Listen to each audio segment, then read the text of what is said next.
As we wait for those results, let's move on now to the next topic that we're going to spend some time on, and that is the whole idea of planning and preparation.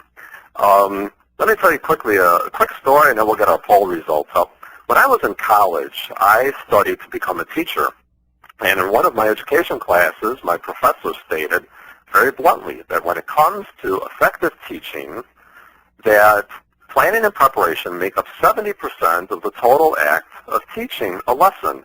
And that just blew me away. The idea that most of what we do is take, in doing our lessons, that 70% of it, of making it effective, is what we do before we even get into the classroom. And so it really behooves us this evening to take a look at this notion of planning and preparation. So I understand the poll results already. So Nick, let's take a look at those, and then we'll talk about planning. All right, Joe, thank you very much.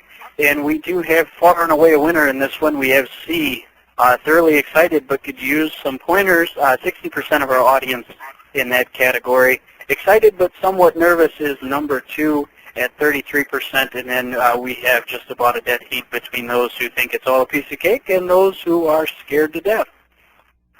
Well, we welcome all of you, including those who say it's a piece of cake, because, you know, you can help some of these other catechists who are maybe a little bit nervous by sharing some of your wisdom, whether it's tonight or then through my blog that we'll be talking more about after this webinar is over.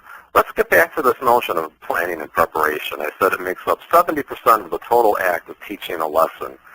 So that means that we really need to dedicate some serious time to our planning. The first thing that I recommend to people, between now and the time that you start, sit down with your textbook and read it through. Do a cursory reading of the entire book. Get an idea of where that book is headed and what its major theme is. And then, of course, for each chapter, before you teach a chapter, as you're preparing for that session, I recommend highly that you read thoroughly the chapter that you're about to be teaching. It's good to understand what the big idea is. You know, I think one of the biggest problems that catechists have is that they often try to do too much. And by that I'm saying that they try to teach too many concepts. We're going to see later on how we want to do a variety of activities in our lessons, but all of them should revolve around one or two big ideas. And most of us feel as though it's our responsibility to impart the entire catechism of the Catholic Church in the 1 hour that we're teaching. And we simply can't do that. So know that you have permission to not cover everything. Find out what you can cover during the time allotted and cover it well and cover it thoroughly. The guiding principle, what is the big idea of your session?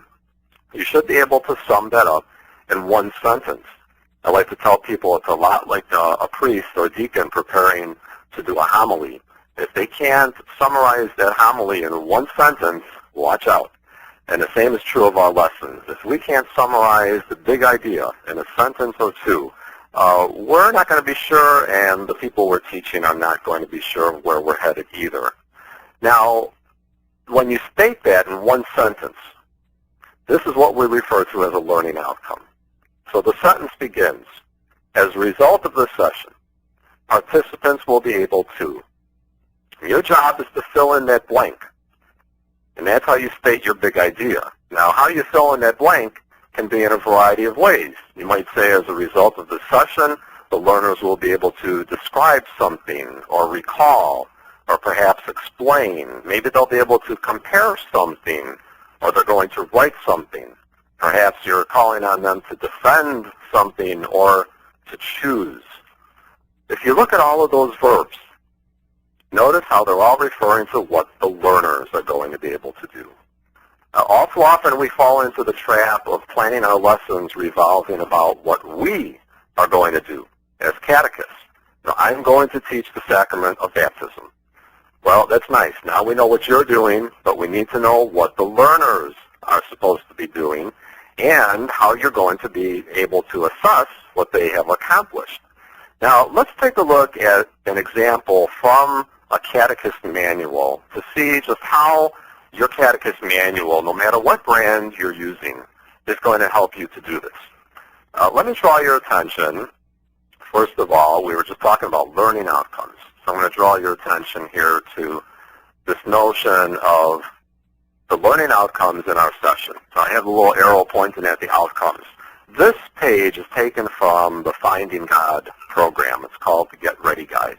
And it's from the Finding God Catechist Manual. It's one of the programs put out by Loyola Press. The learning outcomes, if you see, as they progress down through these steps, they complete the sentence. At the end of the session, the children, in this case we are teaching children, will be able to describe ways of becoming part of a group, or they'll be able to explain or to describe. Those are the big ideas. And even in the time that you're allotted, you may not be able to accomplish all of those outcomes. You're going to have to choose which one or ones you're able to accomplish in the time allotted. You can also see here that there's a little time clock. You need to estimate how much time you have to be able to teach your session. Some people are teaching 45-minute classes, others have 2-hour classes. Well, there's a big difference between what you can do in 45 minutes and in a 2-hour session. And finally on this page, let me draw your attention to these steps, because we're going to talk a little bit about this in just a second.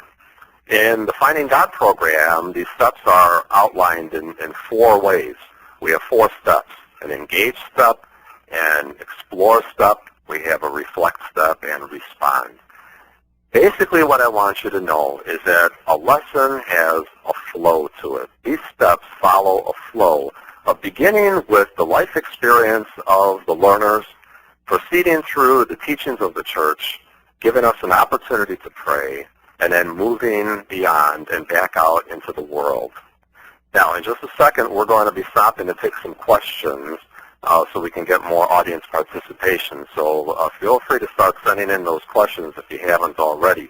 But let me offer you another image here to help you understand this flow of the catechetical process that I'm talking about. St. Ignatius of Loyola, who was the founder of the Jesuits back in the 16th century, taught his followers that when teaching others, you should enter through their door, but be sure to leave through your door. And what he's saying is, if you think back to that chart we were just showing, you begin where they are at. Begin by engaging them in their own experience. And then you try to move them through their own experience, connecting it to the teachings of the church, the teachings of the gospel, and out through your door, which is the door that leads to Jesus Christ. What we're doing then is we're trying to make a connection between real life and the faith that we're teaching. If that connection isn't happening, then the light bulbs simply don't go on. So entering through their door, for example, I teach 8th graders, and I know that 8th graders are very much into listening to music. So one of the ways that I hook them through entering through their door is by bringing in some contemporary music. I bring in a song by Linkin Park or Coldplay or Dave Matthews, and a song that has something to do with the theme that I'm teaching. And after I hook them by listening to the song, I say, well, we're going to be learning about something similar to that in our lesson tonight. And so I'm taking them from their door and moving them through my door. The final thing I'd like to offer by way of advice for planning, and this is something I was taught a long time ago and I still rely on it, is to over-plan.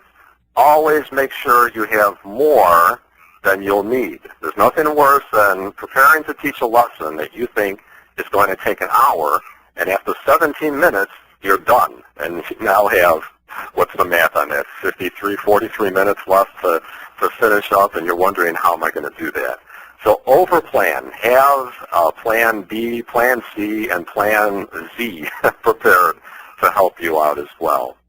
Those are just a few pieces of advice for this notion of lesson planning and preparation.